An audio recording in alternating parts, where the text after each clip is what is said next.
Great, thank you. All right. Love technology. Recording in progress. There you go. We just got the recording message. Thank you, everyone, for joining us today. Congressman Derek Trần, representing California's 45th District, really wanted to get everyone together so then you can ask any questions you may have about the incident that's happening right now. I know a lot of you are following the national news about the chemical tank issue that's happening in Garden Grove at GKN Aerospace. It's a sub-prime aerospace company located out here in Garden Grove. Issues that we're seeing right now is the evacuation of about 40,000 residents in my district.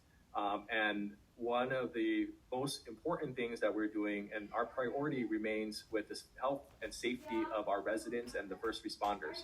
So with that, I'm going to let you know that this morning's briefing provided by the Orange County Fire Authority, who has incident command, they've shared that they're looking at every scenario possible with regards to this tank containing about 6,000 to 7,000 gallons of a toxic plastic chemical that's very highly flammable as well. The additional part to all of this that complicate things are the two other tanks that are located in there. While those tanks are not failing, they contain 30-something thousand additional gallons of the same toxic chemicals. So we are watching everything. The situation remains very fluid. Just minutes ago, the governor signed a declaration of state of emergency, which is a good thing because that provides the resources that the residents needs here, and also the resources for the county officials and the first responders. They will be able to get additional help at the state level. I've asked the mayor of La Palma, Mayor Patel, to join me here today because in his district, he's hosting one of the evacuation sites. And I'm very grateful to you, Mayor, for opening up the site out here in your city, and wanted to let you speak about the hardships that the residents are facing right now and some of the concerns. And as we open up the discussion for questions from all of you, we'll give you an opportunity to address either myself or the mayor. So, Mr. Mayor. Well, thank you very much, Congressman Trần. You know, we were able to mobilize with American Red Cross the facility at about 1 a.m. last night in conjunction with Anaheim Union School District and Assistant Superintendent Nancy Nguyen that was working with us to be able to open this facility. We're here to serve our community and our neighboring communities. I think that's the main priority is during these difficult times is to provide a place that they can still call home away from home. Make them feel as comfortable as they can. Today, we're going to be providing lunch for them. I know Congressman Derek Trần was able to bring some snacks. We have our local restaurant, Pepe's, who has donated graciously all the burritos and food for them here too. Again, our main priority is to make sure that they have a safe environment. Our police is patrolling and our city staff is continuously monitoring along with Orange County Fire Authority. Yeah, and with that, I'll add that it's been important for me and the mayor. I've been visiting all of the evacuation sites, just making sure that the community knows that we are there for them, and we're listening to those concerns that they have. And perhaps the largest question that they have, and I'm sure some of you are going to ask at some point, is when will they be able to move back in? The answer is we don't know. And Orange County Fire Authority is the responding agency right now. At the morning briefing that we were given, there is no timeline for any of the residents to move back in. Safety is paramount. I am urging all of the residents within the affected area to make sure they evacuate per the lawful direction of our PD. And with that, why don't we open it up to some questions? That way, you all can ask what you need and get the information from us. All right, our first question. Representative Trần, Alex Rozier with NBC. Alex, we're gonna use the raise hand feature, and we're gonna do this in an orderly.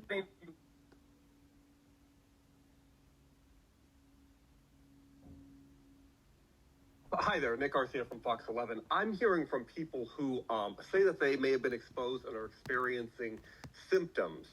So, Congressman, have you heard that, or can you share anything about that? Nick, thanks for the question. I have not heard that. I urge anyone who's suffering from any type of symptoms to seek help, medical help right away. Either go to their primary or go to the hospital. And if they're feeling ill, they should definitely seek help. And you know what? The county also has a hotline number that we're going to put up, that you guys can get out there with your outlets, that these residents know that they can call and report that they're not feeling well. That way we can start tracking and monitoring all of this. All right, we're going to go to Sean Emery at OC Register next. Reminder, if you have a question, please use the raise hand feature. All right, Sean, please mute. Sorry about that. Thank you very much. Obviously, there's been a lot of potential outcomes that fire crews have talked about that could come from this, and they're trying to head off, up to including a crack in a leak or an explosion. Can you talk a little bit about what kind of contingency plans are being considered if some of these kind of more potentially catastrophic outcomes were to come to place? Yeah, I appreciate the question, Sean, but I am going to defer to the Orange County Fire Authority. What they've been telling us in our briefings, one I had last night when I got back in from DC, what I made it to the incident post, and one this morning, is that they are planning for every contingency possible. And that's what they're telling us. That's what they're telling all the electeds out there. I suspect with the fact that the governor has now declared a state of emergency, a lot more resources are going to be coming in from the state level that's going to help with this. But they are the better entity and agency to respond to your question. Thank you. We're going to go to Alex Rosier next.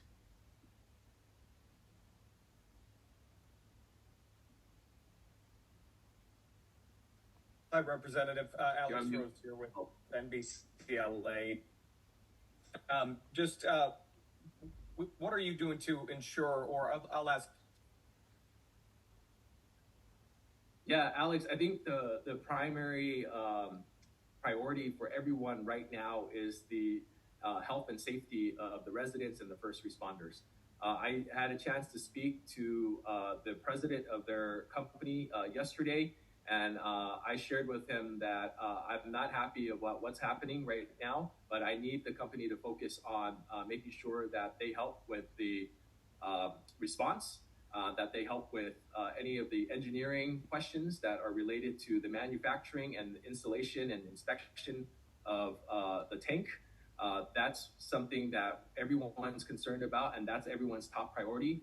And I also let them know that the displacement of all these residents and the use of all of the resources locally is very expensive.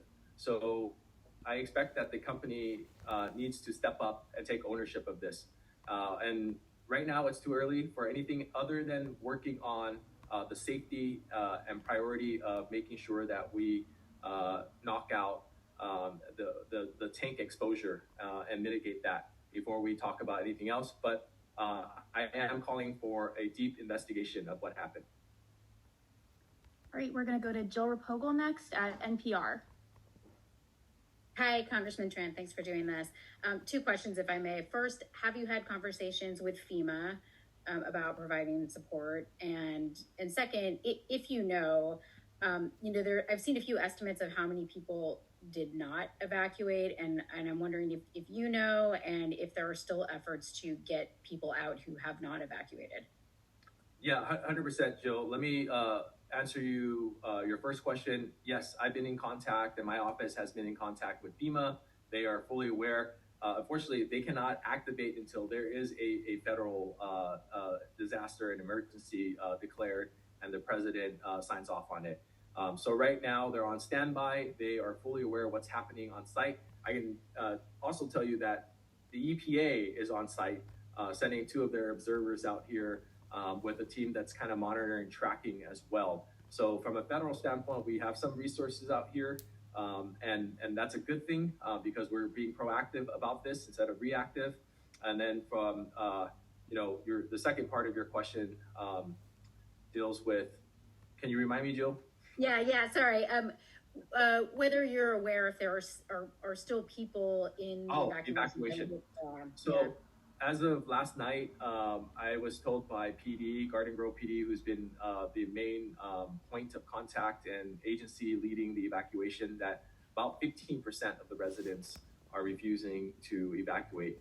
So we're doing everything we can to make sure that everyone in the community understands that this is not a drill. This is very serious. People need to take their life and safety seriously and evacuate per the lawful evacuation order. I'm asking the universities like Cal State Fullerton to blast out on email to their students if they have family in the area to get them out. And I know all of the electeds and local agencies as well. We're continuing to push out messaging. Recording stopped. To make sure that everyone gets out of that area.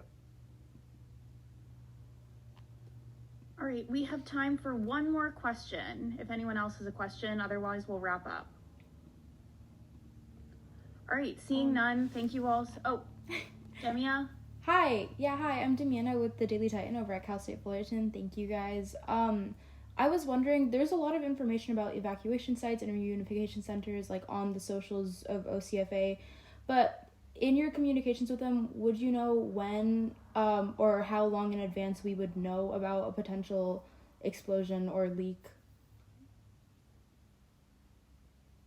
I'm sorry, like when within your conversations with the fire authorities, how do you know how far in advance we would know about any like updates to the situation? I think it's the updates that we're getting from we all, the public, including the electeds. It's through Orange County Fire Authority. They have a very robust social media presence, and they've been updating on the regular there. So I urge all of the community members and media to continue to monitor their social site. I think it's TikTok or Facebook or something like that they're using. Instagram, yeah, and my team's been screenshotting for me each time a post happens. So outside of that, I think it's really letting the fire authority do their job and let them have that space to be able to mitigate what they need to do. Thank you. Thank you. Thank you everyone so much. Please reach out to me if you have any additional questions. And yes, stay safe everyone.